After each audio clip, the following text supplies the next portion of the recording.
That's Russ right now. We're really brave. All right, we are here for the After Hours show, the show that we do after the live stream broadcast, where we chat about all things that's going on right now in the world of football. And I guess the only thing we can really talk about is what's happening with Russell Martin, currently away, Club Bruges. The second half has just literally kicked off, and they're 6-0. Because we are Southampton fans.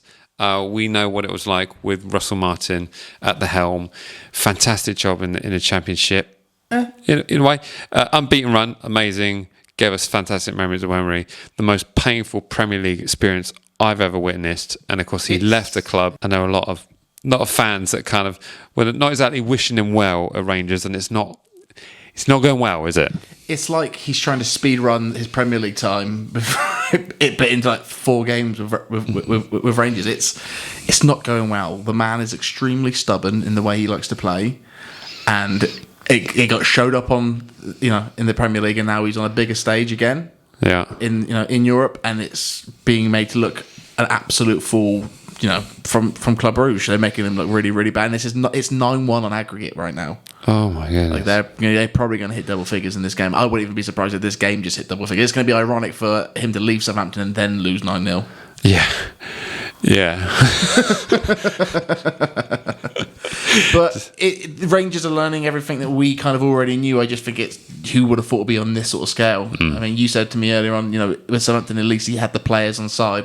Yeah, I just think of Rangers, you've got so many divas, so many superstars that think perhaps they're too good for the club, or they're bigger than the club itself. I think you've got a much bigger battle there to overcome than what he had to do when he changed things around at Southampton. I think a lot of people get a bit weird because he's the manager that got you promoted back to the Premier League. Well, you should have, and we will always love him and respect him for that. And that day at Wembley, we'll never forget. But let's also not forget the reason we scored at Wembley is because the players actively went against what he said to do.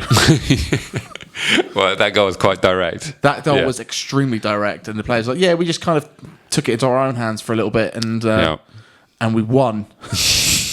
And that is kind of it. And listen, we went on our longest unbeaten streak, but I can't help but feel if we had a more positive manager, we probably would have just gone the season unbeaten. Yeah, especially with that squad. Look, it's really tough. I mean, I would never wish ill of anyone any further venture that they go on to do, and I certainly wish them on the best. Unless your surname's Redknapp. But I think it's unlikely that he's perhaps going to jump into something of that ilk straight away. But if, like you were saying earlier in the live show, it's like, where do you go from there? Like, if you're going to go somewhere like Southampton in the Premier League and then be stubborn with your system there, go somewhere like Rangers, be stubborn with your system there.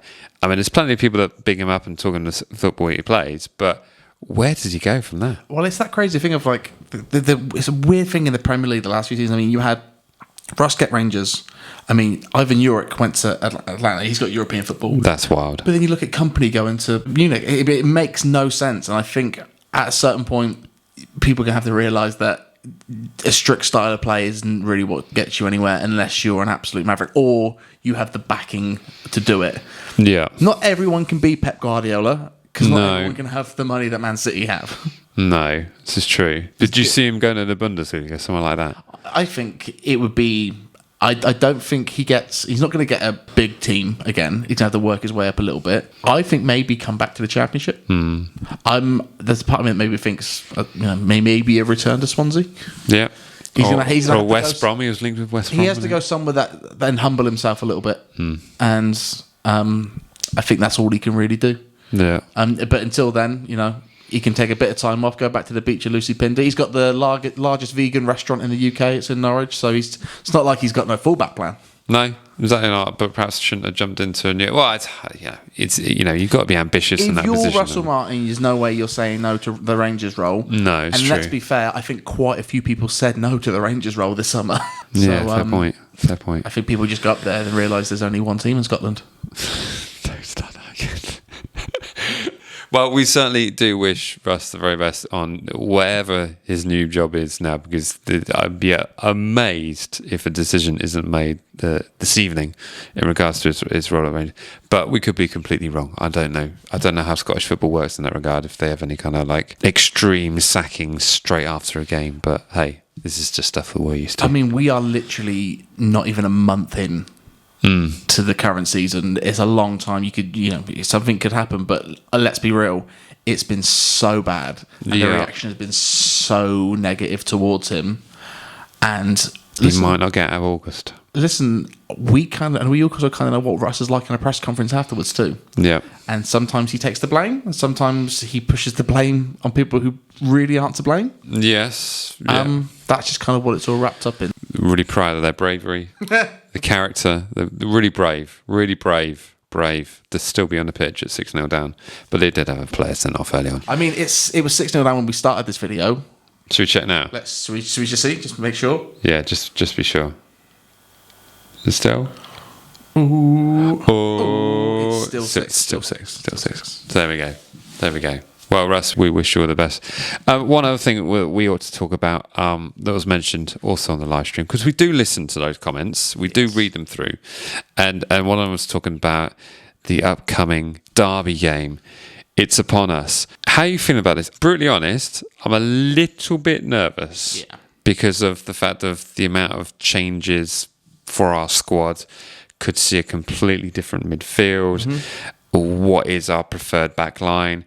So many questions, and of course the sort of goals that we've conceded recently. A little bit apprehensive. I think anybody coming at us with their tails up is something to be feared. Like, it's just to be feared a little bit because we're still working stuff out. But I think the thing you have to remember is Portsmouth are terrible when they're the worst football team that's ever existed. Preach. There's nobody in that team that even remotely looks like they can play football or have even seen the sport before. And if you talk to the fan base, you would think the exact same thing. I think someone punched a horse, didn't they? Yeah, that was a thing that happened. Yeah. I mean, when you're a fan base that has a John Westwood, you have to rethink kind of what sort of football club you are. Yeah. There's a reason that the Portsmouth South isn't connected to the rest of the island, because it's terrible. It's terrible. But as far as the squad goes, we'll stuff them. So you're quite confident still? I'm always confident playing Portsmouth. They're rubbish. Why would? Okay, fair enough. I don't fear playing Havant and Waterlooville. If we had to play Fareham, I wouldn't. They're the worst. I think the other thing is that the fact that the Pompey fans have to get on a bubble bus system. They have to collect their ticket from the stadium. And then, so effectively, a match ticket is then, what, $63.50 or something like that? Last time you lot came to St Mary's, you did rip seats out and relieve yourself in the away end. So outrageous. There's kind of a reason. Shame on you. That you might get charged a bit more. Yeah. It's going to cost a lot to put plastic. Do you think that's it? It's subsidising the decontamination. Yeah, it's more about the seats, the pressure wash that we're going to have to give the end afterwards. It's a good point, actually. Thank you. Yeah, excellent point out there. I'm sure Phil Parsons is already buying the strongest detergents he possibly can to wipe clean as best. They might even change that whole stand. I don't know. I think they might have. I think it would be good just to remove everything. Yeah. Even in the concourse, don't give them nothing. Yeah. And if they've got time, I would do what Spurs do and chisel every flat surface so nothing's level. But there it is. That's just our thoughts on that, and just a few of the things that we were asked to talk about after the live show. So if you do ever have anything for us to discuss that you want us to discuss in one of these after hours show, then please feel to stick them in the comment section and just give your general thoughts in the comment section below. Listen, when I was just a little boy, I asked my mother, what should I be? Should I be Pompey? Should I be Saints? Here's what she said to me. Wash your mouth out, son. Get your father's gun, shoot the Pompey scum, and support the Saints. We hate Pompey. We hate Pompey. We hate Pompey. We hate Pompey. That's beautiful. That's moving. We'll fight them on the beaches.